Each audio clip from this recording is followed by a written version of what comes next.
Thank you, Tom, there for that interview with E United. Glad to see everybody on that team is all smiles. No big surprise they're able to get that big win pull off, and of course, Banji there, the MVP. And none other than to be expected of Benji, honestly. I thought maybe Scream potentially. He played lights out, especially that last game going off there on the Odin. 100% kill participation.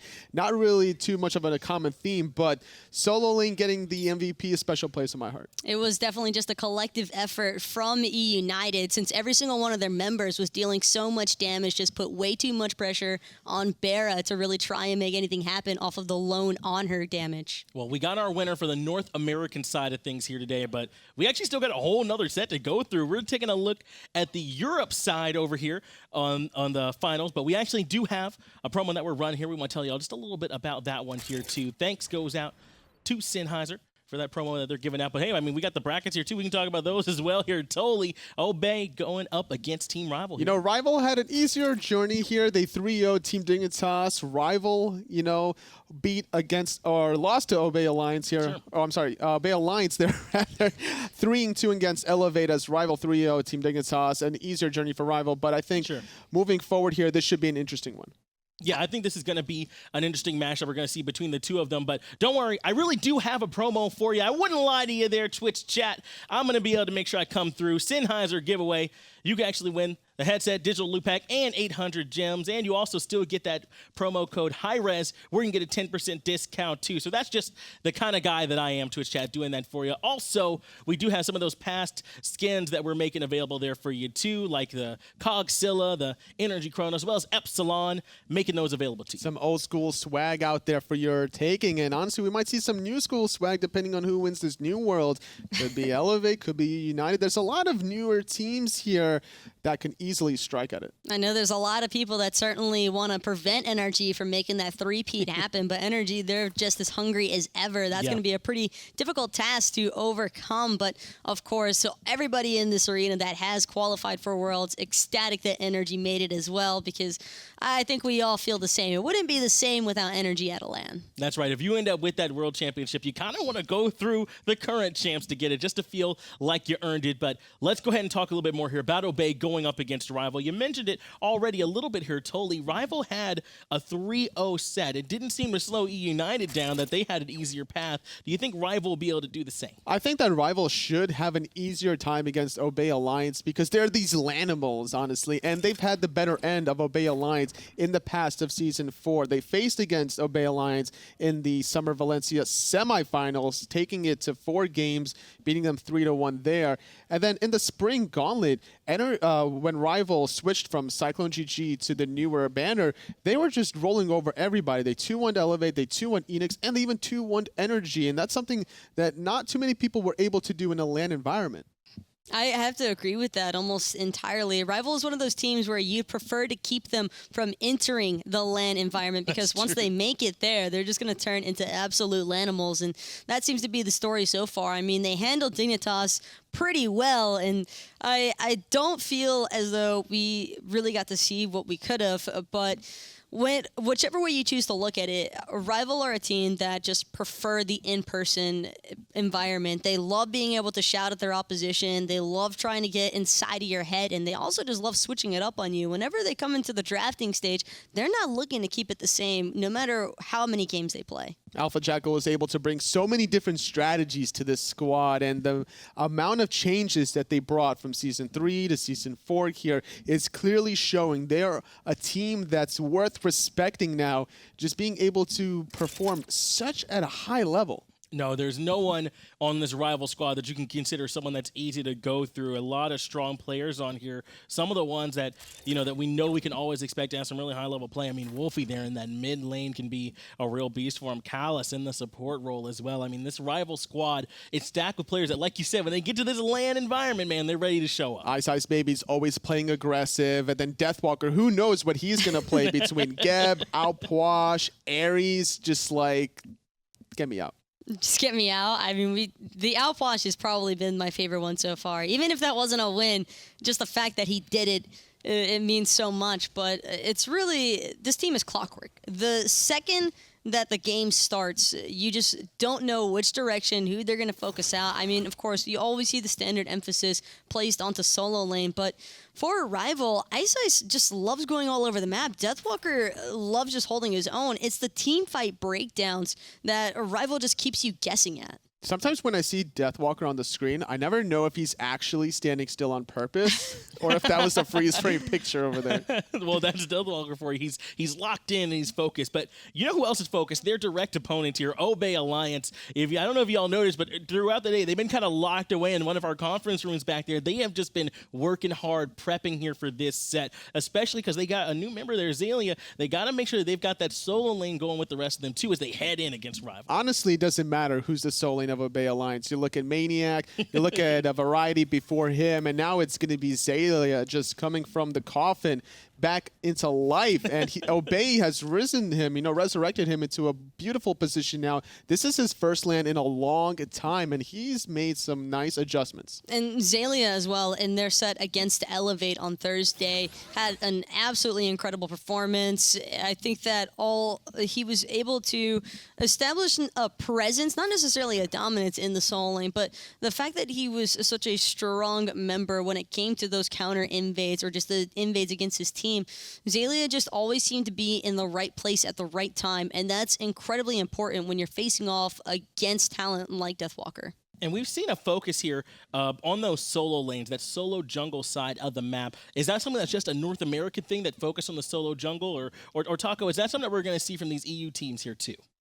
It's going to be kind of difficult to call. Whenever you talk to the EU players actually here in the arena, they get a little bit confused, I would say, at the North American starts, because it seems as though the priorities take place in different methods between EU and NA. Rival, though, as a team, they are feeling incredibly confident. And, I mean, if you ask any of those guys, they're not concerned about going up against anyone here. No, I definitely would have to agree with you. And I don't think that they necessarily care about always going for that speed buff. Sometimes they'll do an early 2-on-1 play in the duel lane. We saw the way Elevate was able to do it. Dardas and Jermaine just sit in that lane here in this specific matchup against Vote, knowing that he's going to be a very important part of Rival's mid to late game. That could be something that Obey really like to do. Look to push down mid, maybe invade some of the red buffs instead.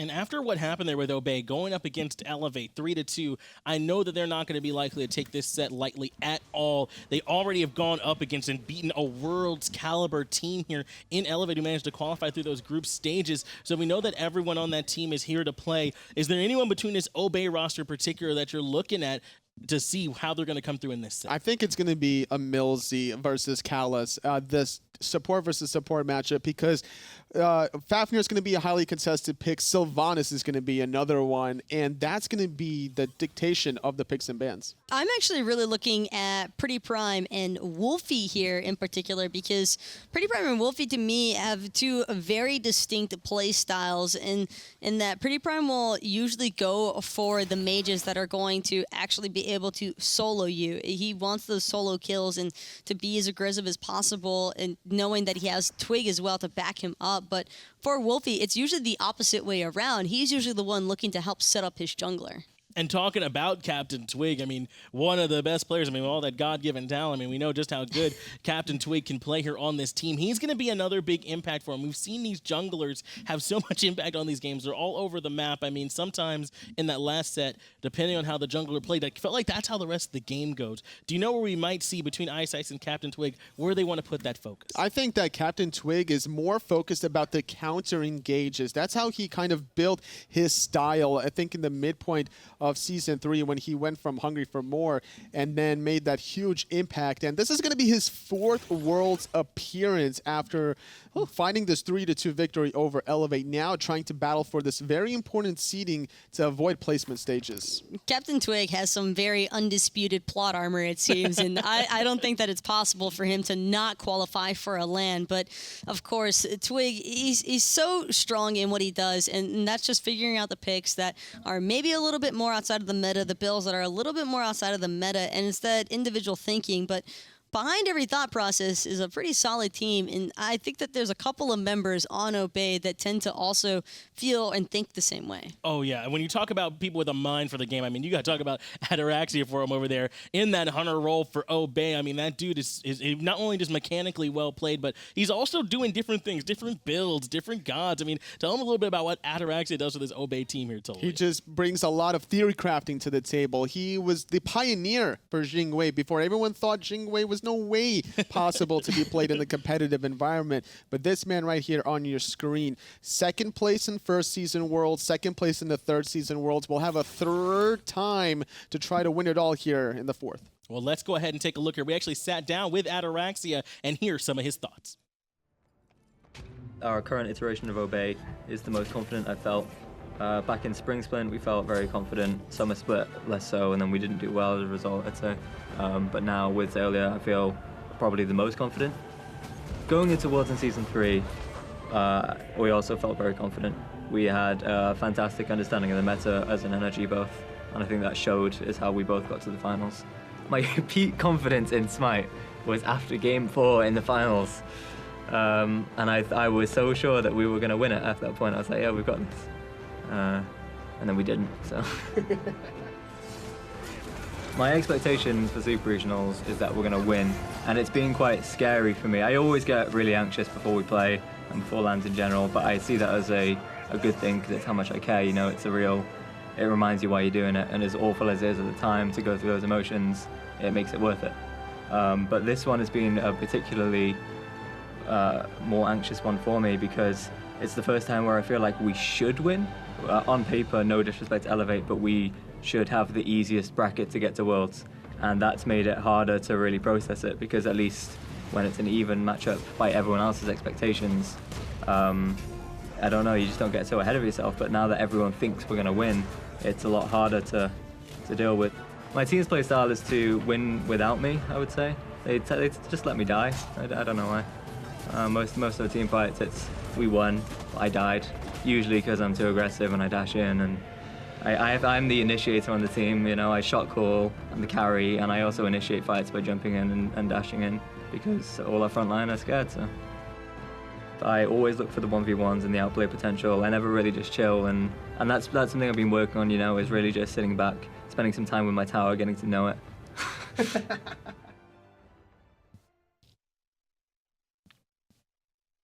Well, that was Ataraxia.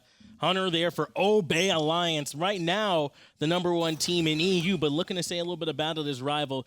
The importance of this guy on his team, though, it cannot be overstated totally. He talked about it just now in the video. Shot calling, he's with theory crafting. He's the carry on the team, too. This guy's just so big for this team. And it wasn't always the case, honestly, for Ataraxia there. He was normally more of the guy to let things happen and then kind of adapt. But now he's forcing it for Obey Alliance, and for a good reason. He has the most experience with that team right next to PrettyPriMe. A lot of members from Obey Alliance are depending on him for the success.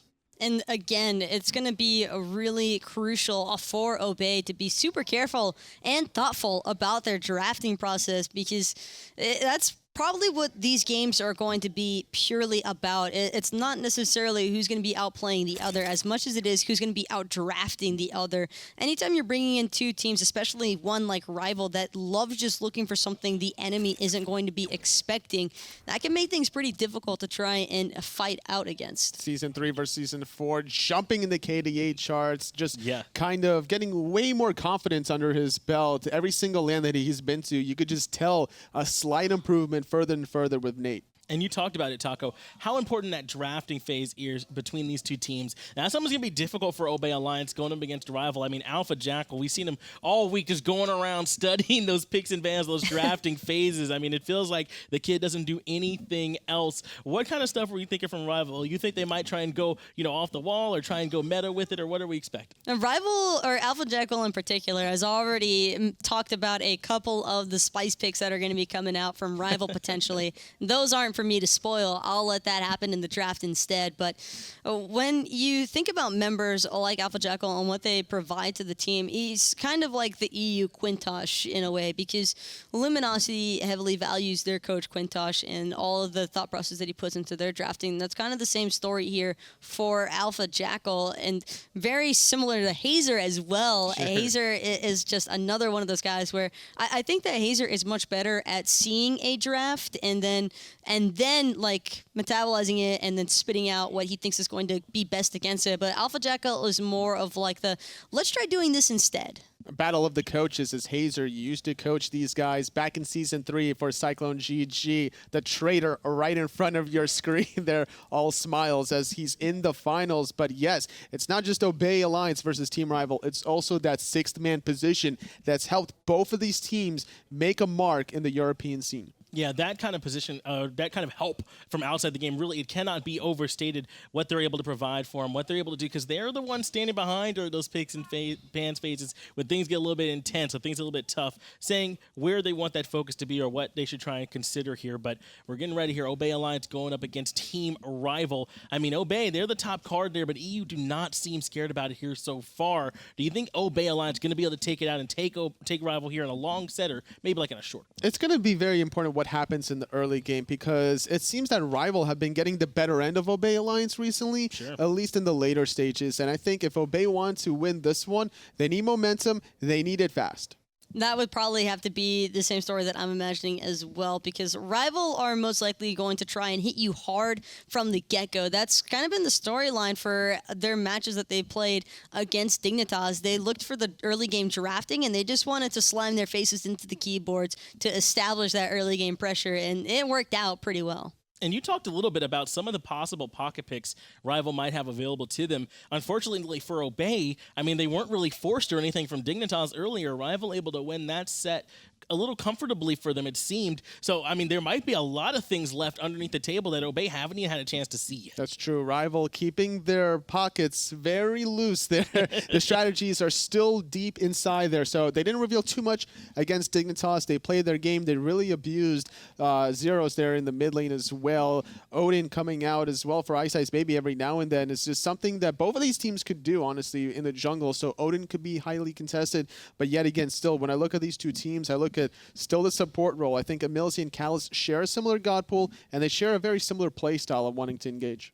Yeah, I think that you're 100% right there. Looking at these Rival guys throughout the weekend, as they got EmilZy showing up here, we know how important those supports are going to be. They seem very confident to me here, Taco. Every time I meet them, they're like, yeah, we're ready to go. We're ready for this game. We think that we can take them. And that confidence is so important coming out for a team going into a match like this.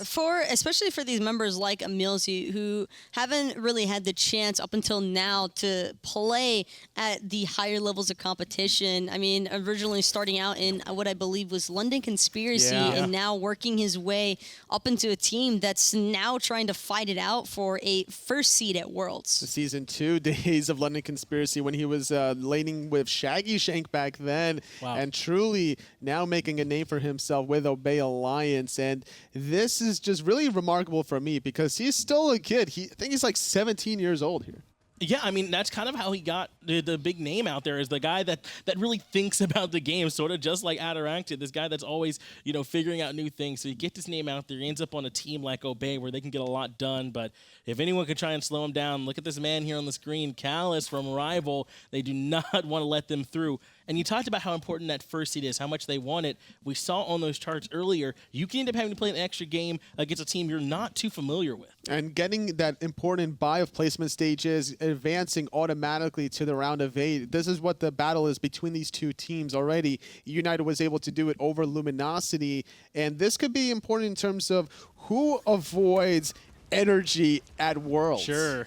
Yeah. Well, Toli, you actually talked about Odin being a pretty contested pick between these two teams, but I feel as though support picks might actually take a little bit more of a role in that matter because of the fact that we've seen a lot of Sylvanus out of EmilZy. We've seen a decent bit of Sylvanus out of Callus, but I'm also keeping in mind that Fafnir, it's been pretty pick heavy throughout all the super regionals. I would not be surprised to see either Obey or Rival trying to get that in again for their first pick selection. Callus or Rival especially, will pretty much always first pick Fafnir if given the option to. And honestly, Fafnir just provides such a good utility for your team, especially teams that will elect to go for the double hunter or maybe the hybrid mix of a physical and a magical hunter. And this is not just exclusive to Obey and Rival. Teams all across Super Regionals have been doing it here this week, and I'm not expecting anything to change in the European finals. And I want to talk to you because what we saw become kind of prevalent here as the days have gone on, that composition that Elevated feels like a sort of perfected, that triple tank comp. Some other teams have taken and kind of put their little spin on it maybe, or run it quite the same. Do you think there's a chance we could see that same comp kind of ease its way in to this Obey Rival set? Maybe not in the first game of this set, but I'm expecting maybe eventually games 2, 3, 4, that it'll slowly trickle into that role, especially if Fafnir is going to be highly contested. And Fafnir and Sylvanus as well could also be another one of those picks that becomes a little bit more exclusive to one side or the other. And as far as bans are concerned, I'd also imagine it to be bans oriented or focused around comps that are trying to deal with one thing in particular, whether it be space control, single target damage. It's just up to these two teams to decide what they choose to eliminate. But for Rival, what I notice most of all in their drafting from Thursday is that they tended to just focus on, again, that early pressure and the early pressure space control with the picks such as the Athena and the Poseidon. And so if they go for that same kind of control, then it'll be on Obey to look for the counteracts for that. I'm also expecting a lot of wild diversity in solo lane between Deathwalker. Yeah, you know, we were talking about just all his god pool, and Xalia's been known to run some janky stuff as well. Yeah, both of these solo laners are more than capable of pulling out some surprise picks for you. But speaking of those picks, we actually have ready here for you all the picks and bans for Obey going up against Rival. And this is just the first game, and Rival got to be first pick. That's going to be a huge bonus feature for Rival. They love being first pick whenever possible because it's just so hard to call it. I mean, I've always stated that they prefer that Fafnir selection if given the option to do so, but a team like Obey is bound to put a ton of thought process into this. We've already seen the way that an RDO can counteract that of the Fafnir. I wouldn't be surprised, and there it is actually. First ban is going to be RDO. That RDO getting banned away right away by Team Rival. And you pointed out here that Obey are likely to have done plenty of work. Ataraxia even said in his video that they still get nervous, you know, before these big time events. But I think fortunately for them, it kind of like manifests itself in real preparation from those guys. They all like to really think hard about these games. If you're not nervous, if you don't have the adrenaline pumping in you during the Smite competitions, you're not really truly alive. And these players have been through so many lands and they still feel the nerves. They are here in the finals and just kind of reading each other's mind already with this EmilZy ban against Rival. And I don't know if I would really consider it nerves as much as I would just consider it excitement, because these guys just want to play. Anytime they're watching the other teams up there, all they're talking about, all they're thinking about is what are we going to do in our set? And that's probably the most important factor when you're coming to these like top tier teams, is just how excited they still get for every single one of their matches. And there we see it. First pick, Osiris coming out for Team Rival. It wasn't being heavily prioritized, I don't feel like, in our last set, but over here in EU, they're ready to snap that up as soon as they can. Which is surprising that they prioritized this Osiris over the Kukulkan, how successful it was in North America, Benji playing it, getting MVP on those sides of things. But Osiris can still pack in quite a punch. He's very difficult to lock down and gank, especially if he holds on to a lot of passive stacks. And there's also the rare oddity of it being the Osiris jungle, so a small amount of flex pick viability here for Rival, but Obey, immediate response of the Huyi, and the Huyi again has just been such a heavily contested hunter throughout the entirety of Super Regionals. Yeah, Huyi, such a strong pick for Obey Alliance, and Cabrakan being selected. Cabrakan, another one. He feels like one of those land things that's just sort of developed here, this land, and now everyone wants to get this Cabrakan. It's so much control, totally. Cherio showed what the power of the Cabrakan in the jungle, and knowing Obey Alliance, Xaliea in the solo lane could easily run it as well. You never know where the fat Loki goes. And Odin, Sylvanus, there it is. We've actually been waiting for it, whether or not it was going to be brought out, and considering that the Fafnir RDO bans were put in place, that makes the Sylvanus pretty viable, although he will be somewhat vulnerable to the Cabrakan ultimate and the Huyi ultimate, because it's slow and a wall, usually not a good place to be if you're the tree. But for Odin, I think that was a really smart choice as well by Rival, because it ensures that Obey can't take that. I don't know, Taco. I thought trees like the sun, right? They want to get the... You said it'd be a hard time in the Hui-Eel, but they like the sunlight, all that, right? I don't think this is a matter of photosynthesis. This is where you just don't reply and let it be as awkward as possible. Totally handing out the top tier advice there. Thank you, Totally. But I want to ask you here. They take the Odin and the Sylvanus together. Do you like them getting both those picks at the same time from here with Rival? Absolutely, because I think Rival, their strategy is to take the Zeus. They're either going to ban the Zeus away against the Obey Alliance or maybe pick it for themselves, trying to get more synergy between those two front lines that have a huge amount of space control. And I like the Janus pickup here for Obey. It gives them an easy opportunity for disengage if necessary. Plus, Janus probably has an easier time than most mages as far as escaping that Odin ring. Zeus ban, they know the strategy of Rival. I'm telling you, these two teams are just in each other's heads. Deathwalker bowing down. Ask, what? Hello? Do we just... Congratulations, Deathwalker, nice ice baby. Now married. What a beautiful moment that we all just got to witness here at Super Regionals. I mean, just a caring relationship that I think we got to just take a glimpse in at there. That's how you have to live the life of the solo and the jungle. You're just so dependent on each other. You might as well split it 50-50, but I wonder who's going to sign the prenup first. Well, they do also ban away the Circuit here, does Rival, but just like you called, that Zeus being taken away and the Janus pick coming out for Obey too. So that's something that we haven't seen too much of, but has been pretty impactful when it is selected. There's a possibility of a Nox or a Vulcan still for Rival. Sure. At least if you're looking for mages that can cover a large area of space. Those are the two that come to mind. Their circles are pretty big. Vulcan Ultimate especially able to cover a lot of ground and deal some damage with it. I'm looking for ways to try to shut down this Janus whenever he's going to be portaling himself away or teammates. Rom comes to mind, trying to snipe them out. Potentially the Susanoo to chase through those portals. But we already have 3 of the frontliners from Rivals, so that'd be really awkward to see a 4th one. And it's kind of nice to be seeing a mage again here. I mean, after that last set, there's so many hunters in that game. There are some mages here in it too. So there, the Janus pick comes out for Obey, and it's nice to see. Poseidon could be a viable option for sure, Rival. yeah. Drop the Kraken inside the Odin cage, and not only that, the Whirlpool would stop.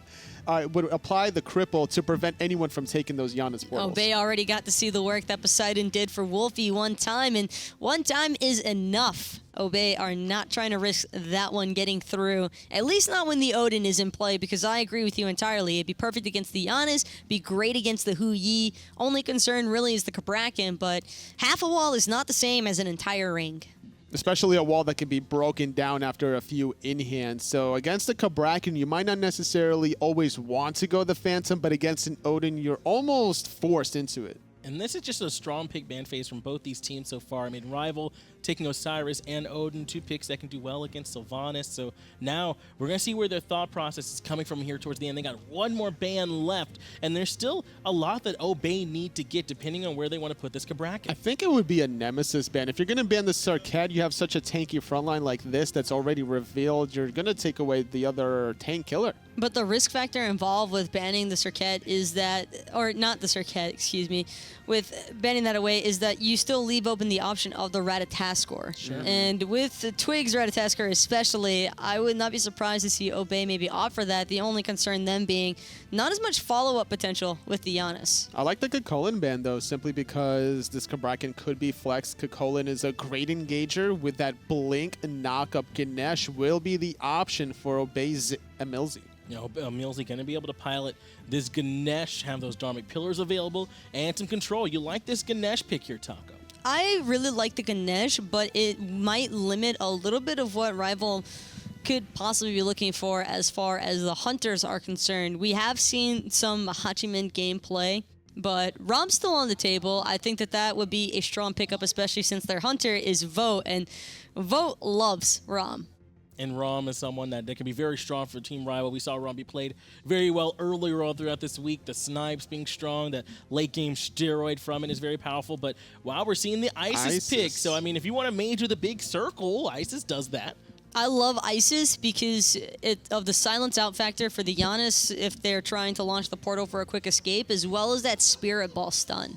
Just a lot of control here. Cabrakan's not going to be able to drop the Tremors as easily as he would want to against that pick. And not only that, the objective control with that Circle of Protection is going to be able to mitigate a lot of damage, get the burst healing on top of Rival, and maybe secure some Gold Furies of their own.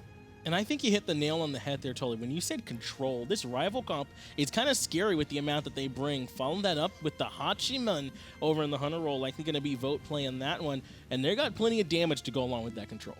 And there's still the choice of jungler left on the table for CaptainTwig. Ratatoskr, again, still an option, but a pretty risky one at that. Not sure you necessarily want to come crashing down on top of the Isis because of that ultimate. So a little bit more limiting factors, but he's still feeling confident with it and willing to let it ride. It wouldn't be a bad idea. Just dive the backline, dash on out of there almost instantly, maybe baiting up beads and then re-engaging after the cooldown comes back up. And this is the staple pick like you were talking about before. CaptainTwig and Rat just goes hand in hand. And look at that. Obey have sort of a semi-global kind of presence here there with this composition that they've got here right now. When you look at that of Obey up against what Rival has for you, which one you favor a little bit more here, Tully? I think Obey Alliance should have the slight edge with this Ratatoskr for CaptainTwig. Even though there's an Isis for Rival's Wlfy, I haven't seen it in action yet.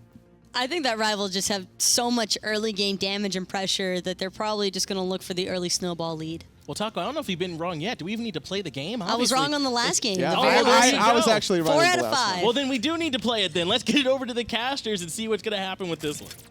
Thanks a lot, guys. Pretty excited for this one. Welcome to Super Regionals. Take number 2. We've got Europe on the docket right now. Tom Pattinger, Ryan Bailey, suspended. That's me. That's him. That's him. Did start a new account now. Oh, yeah? At hi-rez Hindu. There you go. If you need it and you want to see what I'm tweeting, there's a nice tweet waiting for you all if you check it out. Is it rude? It's almost certainly rude. No. Are you trying to set a new record on how fast you can go from one suspended account to getting another account suspended? I'm thinking about it. Probably. Rival versus Obey. Both of these teams will be headed to Worlds, but only one will be in the driver's seat as far as that number 1 seed is concerned. Wlfy bringing out the Isis, which I personally love. I like this character. But Wlfy, known for it. It's been a while since we've seen it. I love this character, too. I think that she's in a spot where she may have flown underneath the radar a little bit and hasn't been seen in a while. But I think she's honestly pretty decent. Not as bad in the late game as a lot of people say, though not great in the late game by any means. You still need to have a lot of protection and be the aggressor more often than not with Isis in the mid lane. But that's why I love this Sylvanus and Odin right next to it. Look, if Rival's behind by 3K gold at 19 minutes, this game's basically over already. Sure. Yeah. I will say though, and I want to pipe up a little bit more than usual because I love the Isis pick. Late game, she's not the same as other mages. She's not going to give you that 1-shot potential, that 2-shot potential that Raijin brings. But what she does bring is different style. She's got the circle of protection, which really enables different styles of play. I mean, it's a great ultimate if you can get it to charge up, but that's not always an easy task to really come to. But the defensive part, it's also just damage reduction. Nice invade coming out from Rival. It just prevents what your enemies are doing. But it's really not that much damage reduction. A lot of times you can just kind of ignore it and continue the dive onto the Isis and kill her before, you force the Isis to either pop it when it's not very well charged and then it doesn't really do that much to you, or you force her to hold it and wait for the full charge, but by that time she's probably dead. Listen, one of the reasons we've not seen the chicken in a little while is because the chicken is very squishy. And then when it gets focused, it can cause a lot of problems for you to try and stay alive. There is plenty of gods that can do a lot of burst damage very quickly. Xaliea on a Cabrakan, 2-shot, no problem. Same could be said for PrettyPriMe. If he can land the unstable Vortex Portal combination, it's going to hurt Wlfy. He's got to be careful. That was a kill potential there for Rival with PrettyPriMe using his portal right in front of iceicebaby and Wlfy, but Wlfy was off the mark with the Spirit Ball and then couldn't find enough with the Wing Guts either because of the good interrupt from EmilZy. A little bit off the mark. That might have actually been a kill. I'm talking a little bit more about the Isis pick again, starting the Warlock Slash route, which kind of makes sense when we talk about that's one of the risks of this. Starting the Warlock Slash, we've seen a little bit more this tournament. Health means you don't die, means you survive, means you actually still deal damage. And can be that sort of setup from a distance, the self-peel sort of god that Isis wants to be, but often cannot. This is a little bit more, focused towards the mid game, certainly not the late game, because Wlfy isn't going to be as impactful as a Janus anyways at that stage. I think there's an argument to be made for a mid laner to go, you know, Soul Trap, Book of Thoth 2, Sure. and then try and just push that early lead that Isis can get and really be that kill potential god in the early game. But this is Wlfy kind of managing his weaknesses a little bit more than accentuating his strengths. I know a lot of people don't like Isis in the late game because it's hard to confirm the damage, but I tell you what, if you land that Spirit Ball, it's a dead carry. We all know that because it's immediately Spirit Ball into Circle of Protection, and pop goes the Weasel, or in that case, the Hunter, which will probably be what we'll see. I really like, well, just an observation, not necessarily something I like or not, as Collis misses the pull here. Not even upset is about this. both mages going the Warlock Sash. We had a scenario last time where it was just sort of like, all right, kind of gentleman's agreement. We just want to build our Warlock Sash. And I think we're going to see the same thing. Not literally a gentleman's agreement, but neither mage wants to engage until that Warlock Sash is finished. So we're just going to see them, everybody kind of just tread water until they're finished. And that benefits Obey Alliance because Rival's the one who wants to force stuff in the early game. They want to fight with an Isis in the early stages. And if both Prime and Wlfy are just content with farming, that's going to definitely end up favoring the Janus, who's going to be more impactful in the later game. Well, the dream for this composition that Rival have drafted is a Callous pull into a silence and all in them before they can do anything outside of the silence.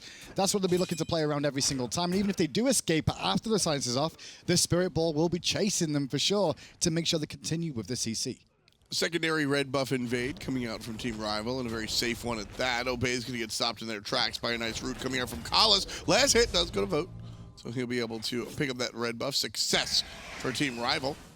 Small window of a win comes in handy, takes it away from potentially Ataraxia, who would love that red buff to try and clear it out the wave a little bit sooner, or the Isis. I love that Isis made that rotation all the way over to the duo lane. He still gets to farm since he left mid lane, but he's able to assist if there's a problem in the jungle. And that's where Isis wants to be fighting, is this pre 5 minutes. I mean, anytime from now until about 20 minutes, it should be in Isis's favor, barring some sort of crazy through space and time snipe from PrettyPriMe. And talking about space and time, I mean, that's one thing that Obey are going to always have available in their back pocket every single time, not just for offense, rotation ability.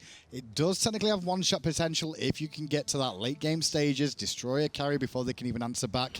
And then again, it can also allow teammates to be saved if they're slightly out of position or isolated alone. And it's going to be key to get their teammates out of that Odin cage. You know, if CaptainTwig uses the dash and ultimate aggressively, if Ataraxia dashes in or EmilZy does, if they're really relying on PrettyPriMe to be that extra little bit of escape to get out of that Odin cage. Yeah, and funny enough, I mean, the Odin cage, when you think about its size, if it's anywhere in the jungle, it does overlap through walls, and if Prime can find the right angle with the pole against the wall, it is an escape clause.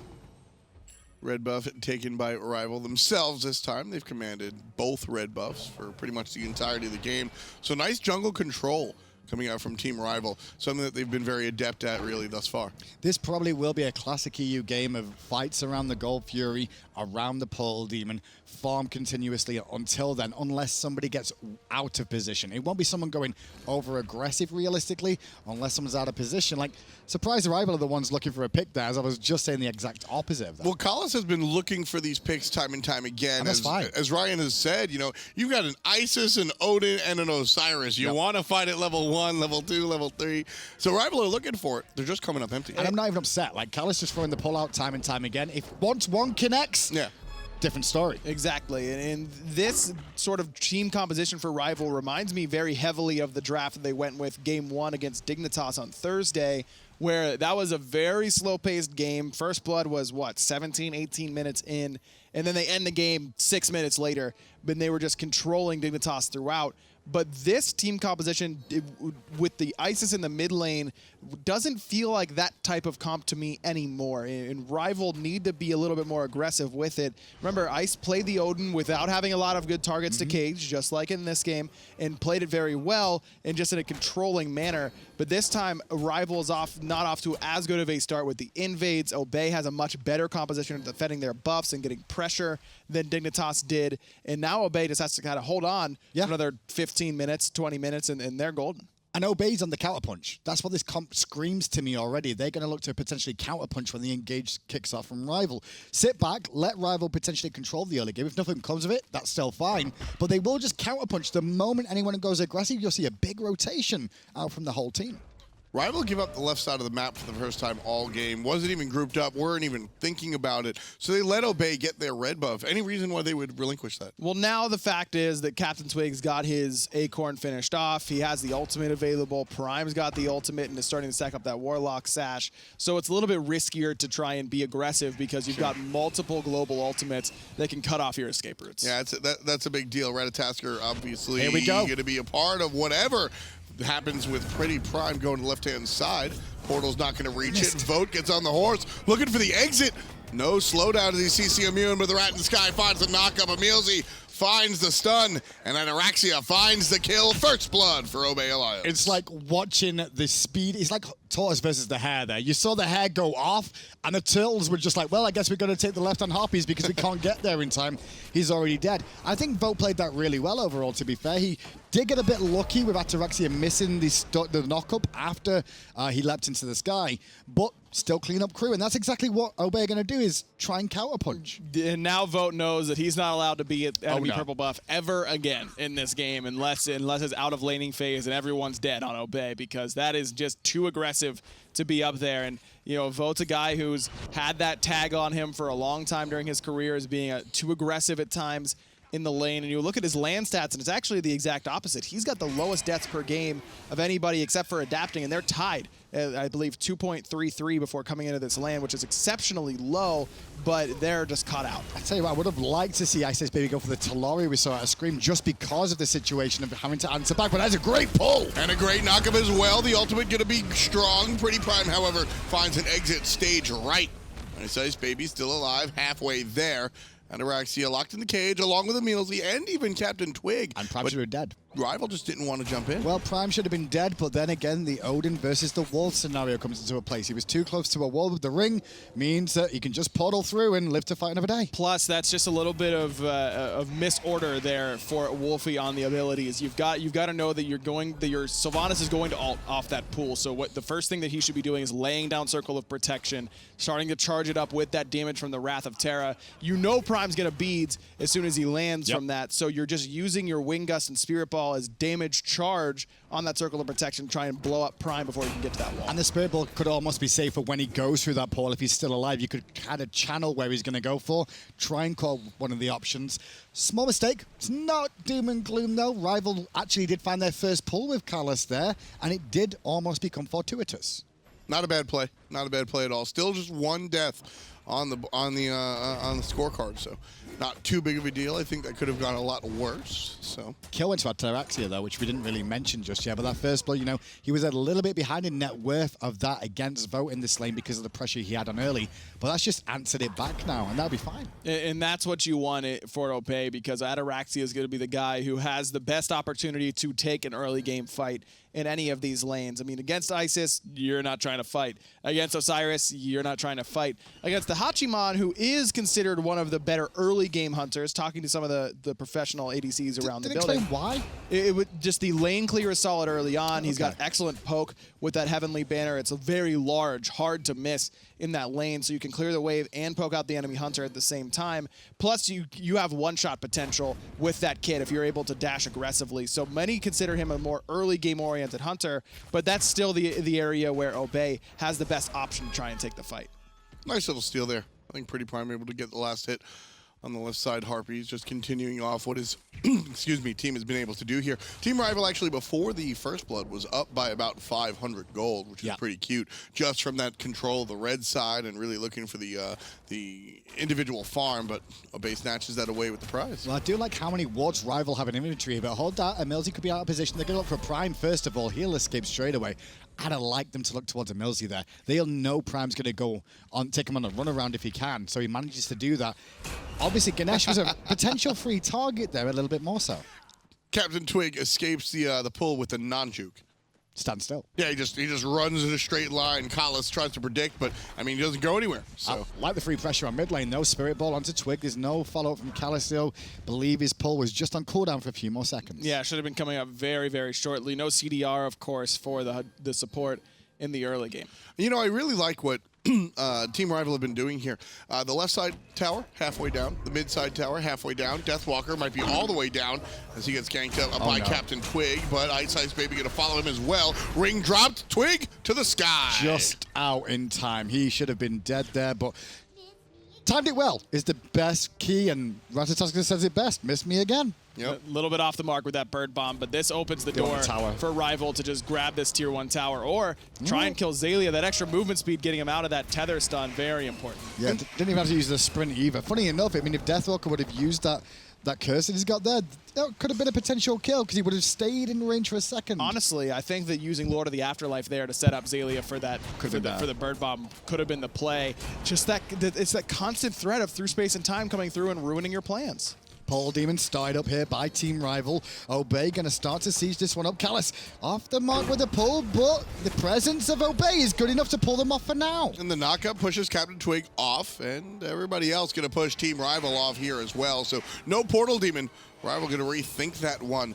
But what I was getting at with this attention to the towers was that what we saw on the right side lane was just you're slowly chipping it down, maybe a couple of basics here, a couple of basics there, as Vote gets away from it.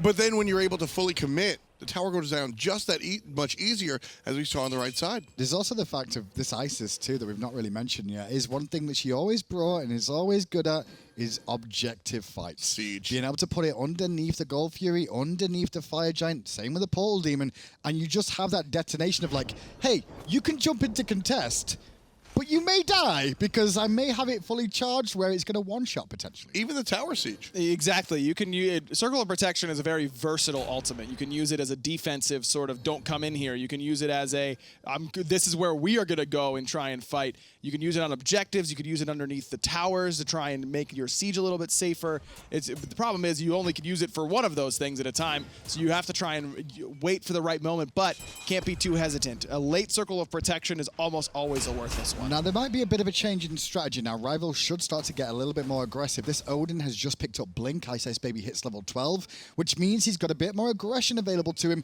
without having to use the leap. And that's why he's this far forward and not too concerned right now as he looks to potentially set something up. It looked kind of dangerous there for iceice. Obey just had to collapse on him. They don't. But at the same time, drops the ring and walks away. He still has a leap available, got the sprint and a blink. Like, he's not going to be too upset about being frontline, especially with a Stone of Gaia as well. He's going to be able to, weather the storm a little bit.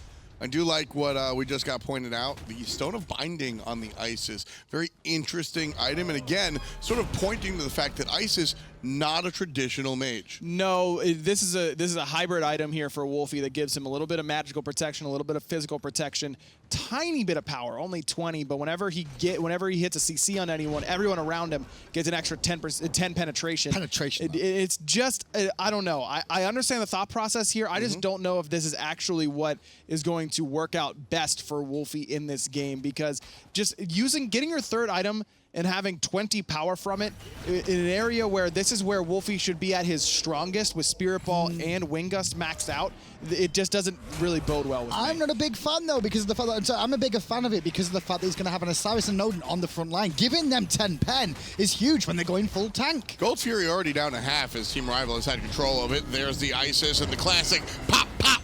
And the Gold Fury able to be taken down. However, meanwhile, somebody in the sky gets a big knock-up. 2 players. Collins does the same. EmilZy gonna look for the rush, and Xaliea looking for the stun. Nice wall. iceicebaby jumps away. Sliver of HP. Gonna get by the tail on his horse. Lotus Crown, baby. The cameraman caught it too. You saw the little green glow around him. That little bit of extra protection really came in big for Rival there. Now, Obey tried to force something. Can't do. They shouldn't be able to kill Deathwalker here unless he overstays his welcome. I'll change my mind because Ataraxia will claim the life. But Vote comes in with the ultimate, hits a couple of players. EmilZy really can't be here for this Portal Demon fight. But all Deathwalker was really trying to do there was make sure they couldn't do the Portal Demon. Exactly. And even though he dies there, it still works out okay. And it puts Obey in a spot where if they're on Portal Demon and then the Deathwalker shows up and gets them off, then they could just pick up Portal Demon again very quickly and go right back to it. This way, by dying before they even get to the Portal Demon, it opens the door for Rival to be the ones to pull. It's on Xaliea there to push in, and you saw exactly what he did. Just charge up and run. Callus tried to root, but he's not going to affect a Cabrakan when he's charging. So basically forces a reset again. So it ends up being the Rival. They lose the gold. So they win the Gold Fury, but they don't lose the portal, which means they keep hold of this gold lead. It's the perfect use of the Walrus hands right there. Xaliea just coming through with the threat. Why are they Walrus hands? Yeah, I'm still not a Don't fan of understand that. that bit. No, Why I is it don't. Walrus hands? Like Walrus gotta plays like ask everything, plays everything but Cabrakan. I don't think it has anything to do with the player. Tolly just animal? thinks of a walrus. He thinks Has of a Tolly walrus. ever seen a walrus? I don't think so. I don't think so either. They don't look anything like Cabrakan. Well, I have it on video actually. It's on my Insta, and I'll link it. I'll send it out a little bit later. But Tolly actually reenacts it, where he's like, you're just like standing there, and then you. So exactly this scenario where It's windmill arms more than anything else. but yeah. on a serious note, that's what you want to use it You for. ever seen a The walrus in a player's windmill? looking for the objective, and it's just a threat of, here I come with my walrus hands, and you got to watch out. It just reminds me more of a nerd that like is trying to get in a fight but has never fought before, so he just goes in swinging his arms around. You were there hoping to last week connect. for Agro's first fight as well? What? Listen, Yeah. I won that fight. Okay, Yeah, I mean, that didn't kid... have to be pretty. Listen, that kid left Listen. early. He had to study for a 6th grade final, so, yeah, you won. That was Ron's finals day? Slam dunk by Hindu Man. 18 minutes on the clock. 2-zip. Obey Alliance, however, find themselves nice and even in the gold. Kalas here trying to protect and looking to see if there's an opening for his team to look for the portal demon. I mean, he's not going to find anything here on his own, realistically. He just wants to see if they can see any wards being placed down more often than not, or if there's a grouping coming out from Obey, because a couple of them were missing there. But this is exactly what I expected after the first couple of minutes. It's going to be around objectives every single time. These guys, we saw one mistake out of Vote. He took one step too deep into the enemy jungle, removed from the map, and then Rav went, okay, that's not going to happen again. We'll focus on objectives, and that's where we'll see all the action. And this is a perfect game plan for me from Obey. They're just waiting. They're just sitting there looking at their clocks, looking at their watch, saying, "Hey, can we win these fights yet? No, only 19 minutes in. Ice is still very strong right now. We can wait a little bit longer. Still about 7 to 8 minutes away from Obey just outright being better in the 5v5 in my mind than Rival. Not to say the Rival couldn't win a team fight 10, 20 minutes from now, but it isn't as heavily stacked in their favor as it was for the last 19. I think they're going to start seeing Rival use this Odin as defense against potentially split push Janus a little bit here, because they've got him Swiftwing. Now, Swiftwing generally isn't the greatest item in the world. It will get you back to base quicker, but it gives you 5% movement speed. And with a sprint and with Odin's passive of, hey, if a team fight breaks out, I can get over there. He's the only one that can really respond outside of a teleport to get to the fight, so that Janus can't really push another lane. Well, here's the full commit from Team Rival. The Isis ultimate is down, and he pops it, and he goes to his squad. A little bit late from Xaliea. He's got the knock-up, and he's going to be knocked up, however. Low HP, and the one shot will find it. Deathwalker, Vote gets the kill onto Xaliea. Meanwhile, PrettyPriMe around the back end, providing a little bit of damage. Oh, Twig. Not enough. Needs to get away from this as quick as possible. The Spirit Ball, if he would have let that run, he might have caught Twig there. In the end, Rival will get a kill and the Portal Demon. PrettyPriMe comes over late, but just not enough damage to really turn this. Deathwalker coming through the portal. No one from Obey wants to stick around now, and that's using that Isis ultimate to secure the objective. Great cage by iceicebaby, and the rest of Obey was just too separated from where Xaliea was. But again, Xaliea almost escapes there because of how little damage Wlfy is doing right now with this Stone of Binding. I just don't like that call. It's so crazy. Hang on a second. I was like, it's so crazy to see They don't have Rival ults. play so much better.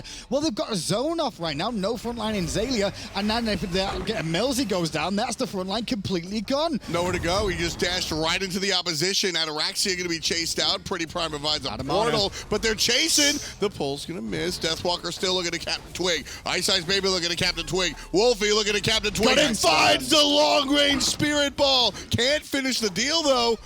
And there it is. DW putting up 3 for Team Rival. So it's not a fire giant they're going to get there. Instead, they get a free tier 2 tower. The wave was pushed up perfectly at the right moment at the right time. Now Yeah, they can go do back the to same. fire. Though. Why not just take that first? Makes perfect sense to me. But they do have to be worried about Prime's ultimate cooldown, getting close to having that through space and time available, but Wlfy just got that circle of protection ready to go. Yep, nice look here. Obey Alliance can respond. Lamb Team monsters. Rival likely won't expect it.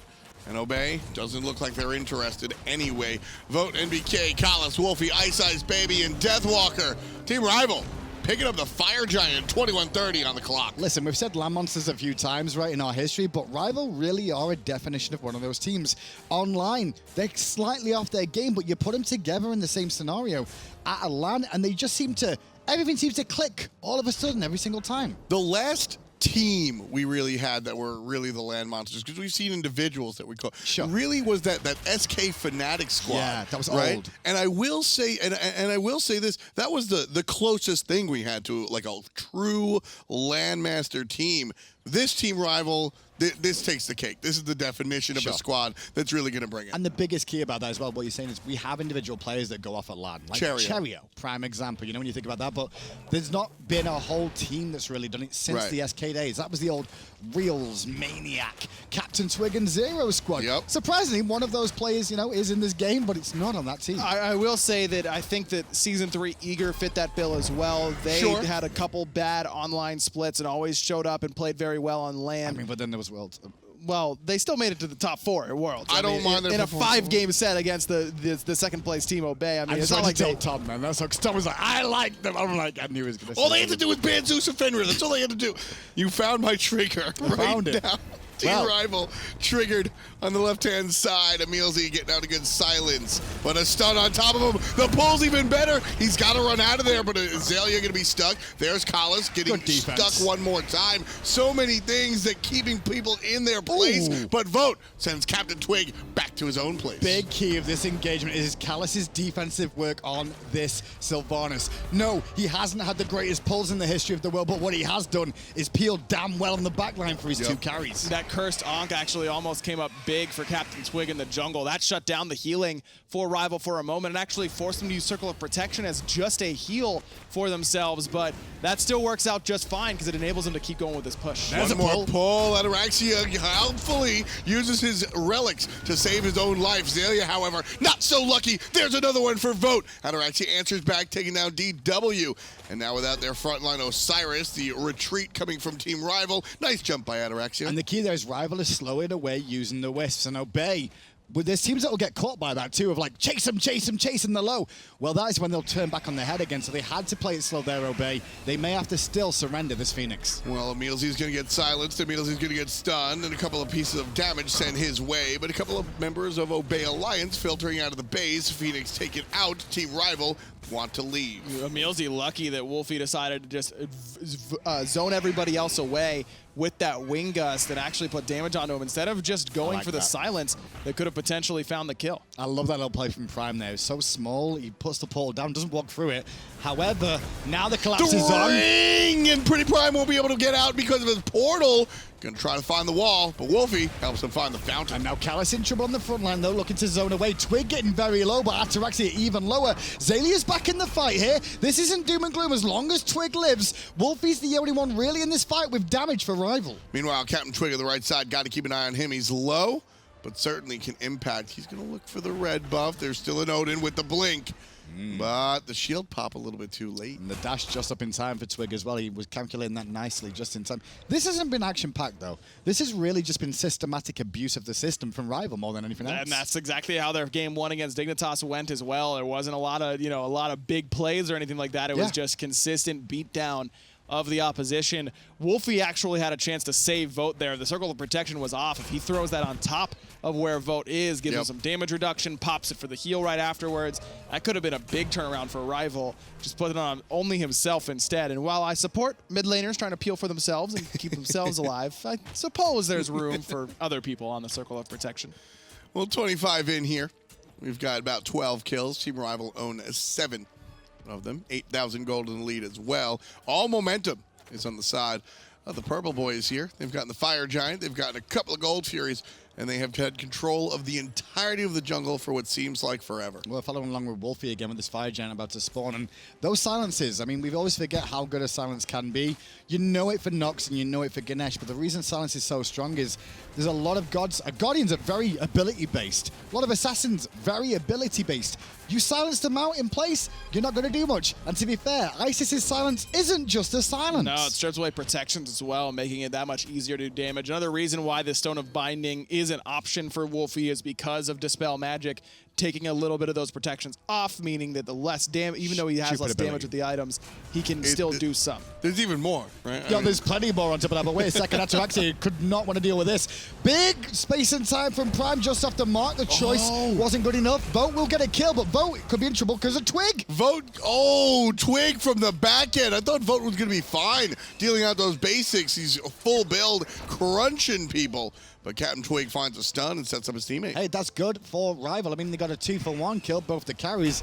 The only good news from Obey's point of view there is it will slow down Rival for a moment trying to do the Fire Giant without having Vote alive. And Vote's been a big part of what's enabled this Rival composition to work. His long-range damage has been phenomenal on this Hachiman, that eagle eye, letting him shoot those basic attacks from so far away that you can't really do anything about it. I mean, you're going to get hit if you're, say, stunned by an Isis or knocked up by a Sylvanus.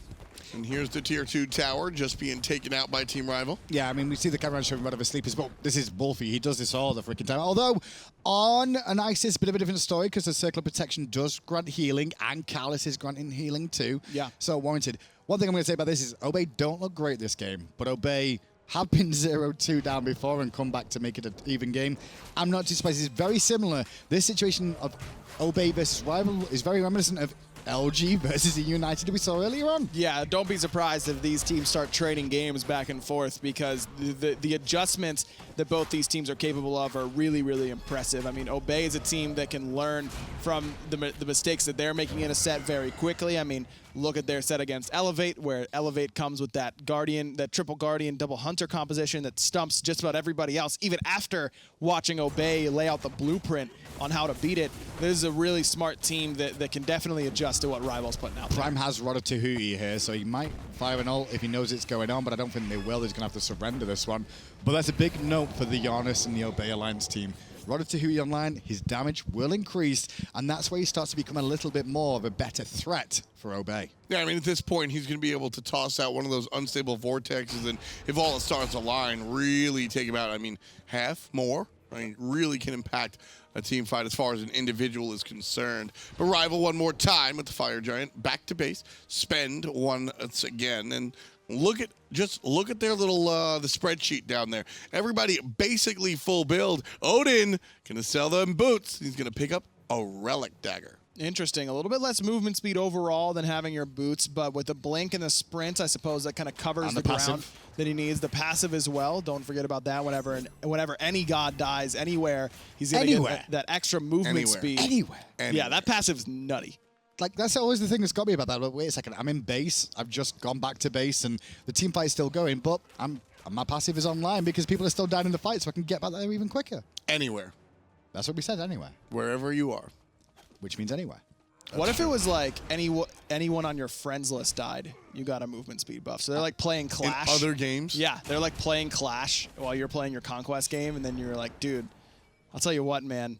F-Dot just cannot stop feeding. I was about to say F-Dot. I'd have F-Dot on my friends list in a heartbeat. I just get permanent movement speed buff, dude. Thank you. Left side, there's a team fight. Let's pay attention to it. Half HP on the Phoenix. Xalia's going to get stunned out. Vote sends him a love shot. Just one, though. Vote drops the banner, and that's going to mean it's town time looking for the Phoenix. Trouble from the mid lane mage, but the Firebird falls down to the wayside. And Rival just doing what they need to there. They give enough room for the Hachiman to drop the banner on himself, speed up his attack speed, and chip away an already weakened Phoenix. And that Emperor's Armor, a nice pickup here for Kalos to make sure that Phoenix even less of a structure in their way, because slowing down that attack speed means that of course, every structure does increasing damage as it shoots you. By slowing down the attack speed, you're really reducing that damage. Keep an eye on the blinks from Rival this time around. That'll be where the engage really comes from, unless a pull comes out like that. And Ataraxia has to jump out on the safe side. Xaliea, on the other hand, the same story. PrettyPriMe takes the portal right into the Cabrakan nonsense. Now he's in trouble. Finds a little bit of safety by way of a portal. Double knock from Twig, but everybody on Rival still very healthy. Yeah, the Aegis from Wlfy there was beautiful, just to make sure that even when Twig did hit him with that, absolutely no damage was absorbed. So they get another Phoenix, and now all 5 on 5 still alive, but a lot of the ultimates consumed from Obey as now Rival looking to potentially backdoor this one. Deathwalker tanking it up. He's going to go ahead and pass it off to iceicebaby, who's rather tanky himself. Deathwalker now putting himself in harm's way to allow his team to just pile basics and damage into EmilZy. EmilZy has to run away, the easy way rather. And the right side Phoenix still being attacked, and there it goes. All 3 birds down for the count. Man, Vote putting in so much damage with this Hachiman. He has been really impressive so far this game. The early mistake on the left-hand side and the turnaround for him, he's been the linchpin for this entire composition working because they needed late-game damage from somewhere, and Vote has been providing all of it for And them. I'll tell you what, this composition, I know we've spoke about the Isis and stuff, but this is technically a 4 Protect 1 composition here. Isis, Osiris, Odin, Sylvanus, every single one of them is like, keep this hunter alive. It's been a while since we've seen 4 Protect 1 sort of compositions in the late game, but this is a beautiful one to craft to make sure you can protect someone like Hachiman, who has those steroids. Even though he's not, people say he's not a late game carry, he does have a steroid in his kit, so he can do that. Okay, hold on. All hunters are late game carries. He's because still a hunter. Even on her? Even on her, man. Even Neath? Even Neath. As long as you're building in that 80 carry sort of style, you have the ability to carry a game without a doubt. It's just the fact that hunters are going to hit you with their basic attacks for like a 1/5 of your HP. Must be nice. Hey, must be, yeah. You can play Chronos. I'm midday. I just one-shot you with tough. Yeah, that's the way it should be. Right now, iceicebaby going to drop the defensive ring. And then get put through a ring that he didn't really want to be involved in. Space and time out as well from Prime. It will allow the team of Obey to try and collapse on this. But this is Obey just being forced into a fight before Rival pushing to try and end the game. I don't like what Twig did there. He put himself so out of position. And sure, he might not be collapsed on, but he's not going to be able to play defense, having to back to base, and now he'll be in a better spot. Now with the pressure still on from Fireman from down every lane, this fight is still good for Rival. They're not really in trouble here. The pole is not going to be able to get two from EmilZy. He's already dead, and now Xaliea on the run. Beads will wear off just as he goes down. Nice jump from iceicebaby. 2 players down. 50 seconds on the solo laner. Wlfy put the 3rd in the ground. Game. And Graham, you're right. Game number 1. Team Rival. Rival, that just like their game 1 against Dignitas, game 1 against Obey, clean. 2 very similar compositions. Dignitas had a lot of trouble responding and adjusting to what Rival was doing. We'll have to see if Obey finds that same struggle. We saw the composition that Obey drafted there. It was a very counterpunch situation. The problem is that Rival never allowed themselves to be counterpunched. They already gave the knockout blow every single time before Rival could even find an answer. Deathwalker yelling across the platform to the enemy team. And for me, Rival, this was just another day at the office. They didn't do anything crazy, nothing too, nuts. They were like, hey, Wlfy, you're really dope at ISIS. They won't expect that. Let's pick it. And it works out, and it's just objective focus from Rival all the time. And Janus is not the best made to trying to steal away objectives. He's not the best at trying to get in there and deal the damage to force a team off objectives. You're looking at gods like Zeus that can just stand in there and try and deal as much damage as possible before falling. Not saying Zeus was the better pick in that situation, because Zeus into Odin, Sylvanus, Isis, you can go ahead and miss me with that. But it's something along those lines that could have been more burst damage oriented for Obey. I think what we need to see is a little bit more aggression out of Obey now. You can't let Rival dictate the pace as much. Obviously, Obey are a counterpunch sort of team that they like to do, but I think this time round, game 2, they really need to look at being the aggressors a little bit more. Rivals still have the momentum. 1 game down, and it's all theirs.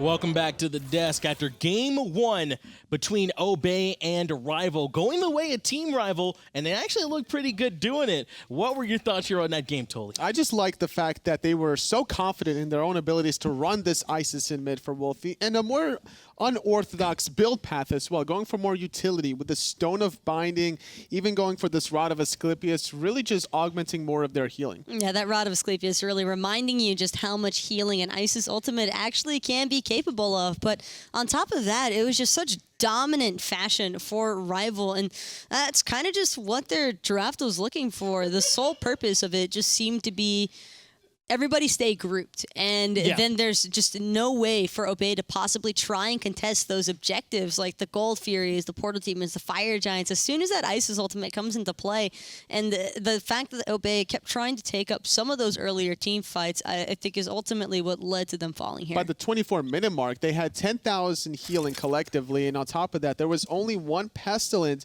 on EmilZy, at least in that point of the game. The map control heavily favoring Rival towards the end game. Oh, yeah, Rival was in control of that game, and I got to think a lot of it, Toli, was coming down to vote on this Hachiman pick. It looked like they were really relying on him and the damage he was going to be able to do. Considering everyone else was building either utility or very tanky, it was up to Deathwalker and Vote to get the damage off, really capitalizing on just the protection penetration that Wlfy had playing this Isis between the Silence, between the Stone of Binding. It was very easy to just amplify the damage of everyone else. Well, if there's one way that Hachiman can prosper, it's by staying grouped up, having that Heavenly Banner dropping down, increasing everybody's attack speed, although you wouldn't necessarily expect too many members from Rivals draft to really want to utilize that. It still comes into play at important times, and it really just came to light, especially underneath those Phoenix sieges. I think that Rival just had no issues gobbling those right up.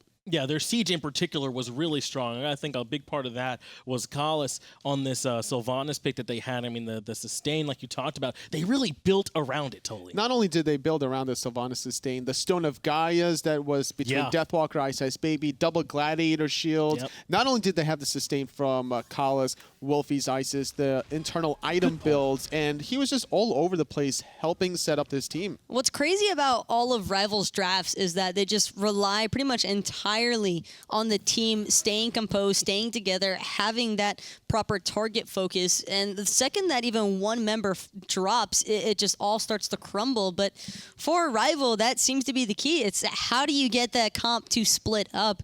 I believe that Obey was trying to tackle that problem by bringing in the Ratatoskr, but unfortunately, there's just nobody to really punish early game from Rival's composition. Dual lane doesn't have the same sort of impact that it used to in the past. So even if you look for those early picks on the Sylvanus or on the Hachiman, then you still just have to be worried about losing your entirety of the opposite side of the map. And when solo laners can actually make the rotations, that's where things become a little bit more scary. Mobility was not the answer for Obey Alliance there.